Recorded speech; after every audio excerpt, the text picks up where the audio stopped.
Hello, xin chào mọi người, chào mừng mọi người đã đến với kênh YouTube của mình.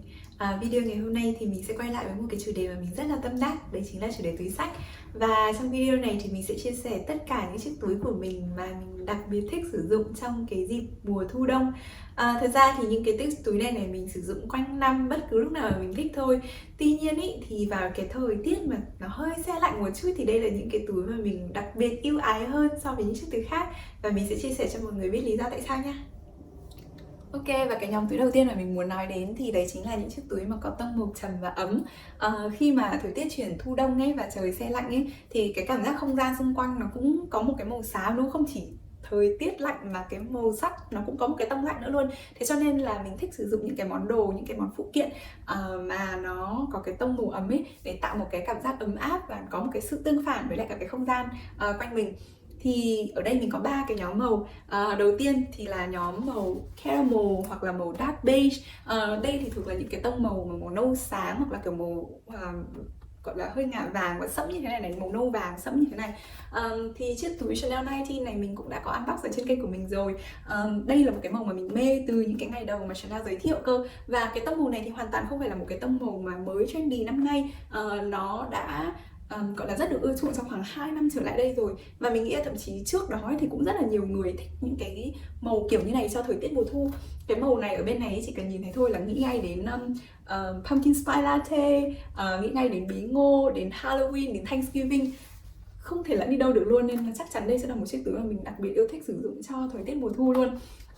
Tương tự ấy thì cái em túi Diana này cũng là một chiếc túi mà mình khá là mất công để săn được, vì đây là một cái mẫu túi vintage không còn được sử dụng nữa, không còn được sản xuất nữa. Và mình không hiểu tại sao mà Chanel lại không sản xuất tiếp em túi này, tại vì mình thấy nó quá là tiện lợi luôn ý.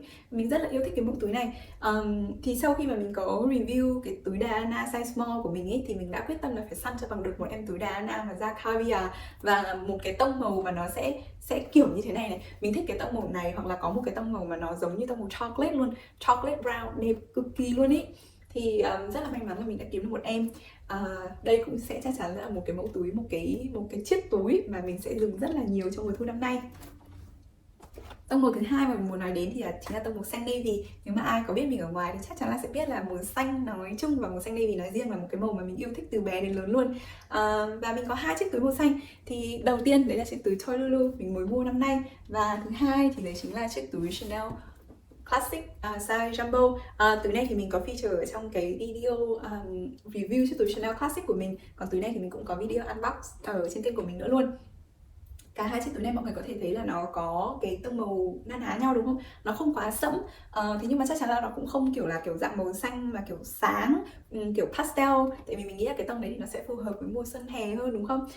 Và có một cái điểm ấy, thật sự ấy, mình thấy là tông màu xanh navy ý, thì nhiều khi cái undertone của nó ấy, nó sẽ là hơi lạnh một chút chứ không phải là tông ấm nha. Thế nhưng mà những cái túi này khi mà nó đi kèm với chiếc khóa vàng ấy thì nó kéo lại, nó làm cho cái túi trở nên cái undertone ấy, cảm giác nó ấm áp hơn ấy, cảm giác cái túi nó phù hợp hơn với mùa thu đông. Và mình nghĩ là có lẽ một phần cũng là vì mình hơi thiên vị cái màu này nữa.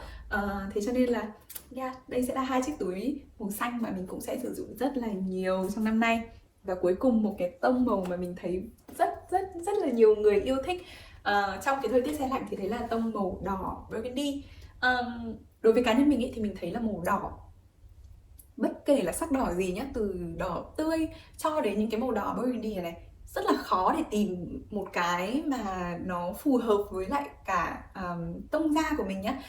Một khi mà đã tìm được một chiếc túi màu đỏ, sắc đỏ mà phù hợp ý, thì nó sẽ rất là dễ để phối đồ. Mình thực sự mình nghĩ là tất cả những cái màu này đều là những cái màu mà rất dễ phối đồ. Thế nhưng mà riêng cái màu đỏ này không hề dễ dàng một chút nào để tìm được một cái túi mà nó có đúng một cái tông mà mình thích nha. Thì đây là cái túi mà có sắc đỏ, có tông đỏ duy nhất trong bộ sưu tập của mình, là mọi người có thể thấy là mình khá là kén chọn với cái màu này rồi. Tuy nhiên thì chắc chắn là đây là một trong những cái túi mà mình cảm thấy hài lòng nhất luôn, vì là cái túi này thật sự mặc đồ thì rất là dễ, và chỉ cần đeo lên người thôi là đã tạo một cái cảm giác rất là ấm áp rồi. Và đặc biệt ý, cái tông đỏ như thế này mà vào những cái tháng cuối năm ấy, gần Noel rồi Tết các thứ ấy, đeo lên nó cũng gọi là tạo một cái không khí, tạo một cái cảm giác mà không thể lẫn đi đâu được của mùa đông luôn, đúng không? Ok, và nhóm túi thứ hai mà mình muốn nói đến thì đấy là những chiếc túi mà cảm giác như cái gối vậy ấy mọi người, ôm vào được luôn ý. Thì đây mọi người có thể thấy hai chiếc túi này mình cũng đã nói đến ở đoạn trước của video rồi đúng không? Thì đây là do màu sắc của nó. Thế nhưng mà bản thân cái form dáng cũng như là cái cách thiết kế của cái túi này nữa, cảm thấy nó như một cái gối vậy đó, kiểu đeo, có thể đeo được và có thể ôm vào người được luôn ý. Dùng rất là thích và mình nghĩ là cái trend, cái xu hướng mà có những cái túi nó kiểu như cái gối như thế này, nó có cái độ kiểu xốp xốp và cái độ mềm mại fluffy như này thì cũng không hề mới.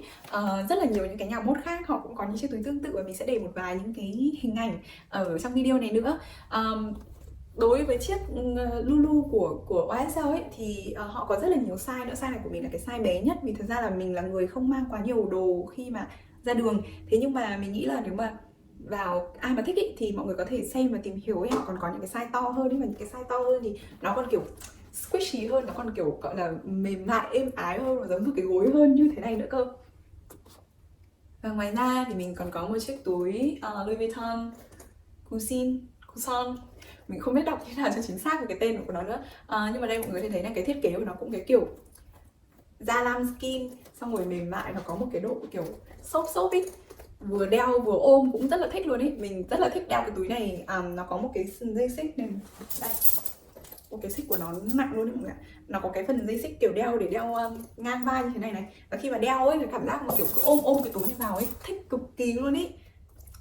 Nhóm những chiếc túi thứ ba mà mình sẽ dùng rất là nhiều trong mùa thu đông năm nay, đấy chính là những chiếc túi to bản mọi người ạ. Thật ra thì những chiếc túi này của mình chỉ ở một cái size gọi là to tương đối thôi, medium thôi, cũng không phải là quá to đâu. Chứ còn mình thấy là cái trend, cái xu hướng của năm nay ấy, đấy là những chiếc túi oversize. Rồi mình sẽ để chèn ảnh một vài những cái mẫu túi ở đây. Thì YSL gần đây cũng có một cái túi thốt mà nó to kinh khủng khiếp. Chanel, chiếc túi Chanel 22 ấy, nó cũng là một dạng túi thốt mà kiểu nó to, khác hoàn toàn với lại cả cái xu hướng mà túi mini, túi micro, túi nano mà đã làm mưa làm gió trong suốt vài năm trở lại đây. Thì mình thấy là trong năm nay các cái hãng thời trang cũng như là kiểu luxury brand ấy, họ đưa ra rất là nhiều những cái mẫu túi to và mình tin là big bag is coming back. Thì đầu tiên thì mình muốn nói đến là chiếc túi Chloe. Chiếc túi này thì mình thấy rất là nhiều người nói là đây là một trong những cái túi mà gọi là summer bag, kiểu một chiếc túi mà mọi người hay sử dụng mùa hè. Thế nhưng mà mình nghĩ là với cái lựa chọn màu của mình ý, nó có cái viền da đây này, cũng là một cái tông màu mà màu nâu nhạt, là màu light caramel ấy, thì mình nghĩ là sử dụng cho mùa thu đông cũng rất là đẹp luôn. Và ngoài ra ấy, thì cái phần vải túi ấy, nó cũng là một cái tông màu neutral, một cái tông màu trung tính ấy, rất là dễ dùng, nên là mình cũng sẽ sử dụng chiếc túi này cho mùa thu đông luôn. Và cái túi Chanel Jumbo này thì cũng đã feature ở phần trước của video rồi đúng không? Đây là một cái túi mà đúng là mình thường chỉ hay sử dụng vào cái dịp mà trời lạnh, mình bắt đầu mặc kiểu nhiều layer với nhiều lớp ấy.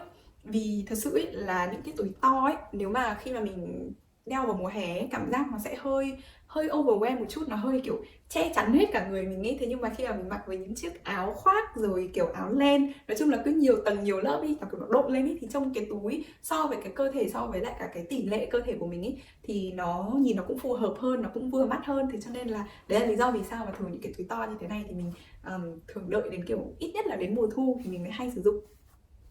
Và cuối cùng thì mình sẽ lại feature lại em túi này, nhưng mà với một cái trong một cái nhóm khác đi. Thì đây là cái nhóm gọi là Winter White. Nếu mà mọi người chưa biết đến cái khái niệm này thì Winter White là những cái màu trắng mà nó không phải là trắng tinh, trắng muốt, trắng như tuyết, mà nó thường sẽ là những cái màu trắng ngà, trắng mà có cái undertone nó sẽ là hơi ấm một chút, nó sẽ hơi kiểu hơi có một cái màu vàng nhẹ. Thì đây là một cái ví dụ. Thật ra thì đây cũng chỉ là một cái túi màu trắng duy nhất của mình tại thời điểm này. Thế nhưng mà màu trắng là một cái màu mà mình rất là mê, mình vẫn rất là muốn tìm kiếm thêm một vài những chiếc túi màu trắng nữa. Thế nhưng mà đây chính xác là cái tông màu mà mình thích luôn. Nó sẽ là cái màu trắng ngà, nó sẽ hơi ngà ngà, chứ mình không thích những cái trắng mà kiểu trắng tinh, trắng muốt đâu. Thì cái màu trắng này cũng là một cái màu trắng mà rất là được ưa chuộng vào cái khoảng thời gian cuối năm, vào cái khi mà thời tiết trở lạnh ấy. Đấy là lý do vì sao mà cái màu này được gọi là Winter White. Ok, vậy là video của mình đến đây là hết rồi. Mình đã chia sẻ tất cả những chiếc túi trong bộ sưu tập của mình mà mình đặc biệt yêu thích để sử dụng trong mùa thu đông. Và nếu như mọi người có những chiếc túi nào mọi người muốn chia sẻ thì hãy comment ở phía dưới cho mình biết nha. Ok, hẹn gặp mọi người trong những video lần sau. Bye bye!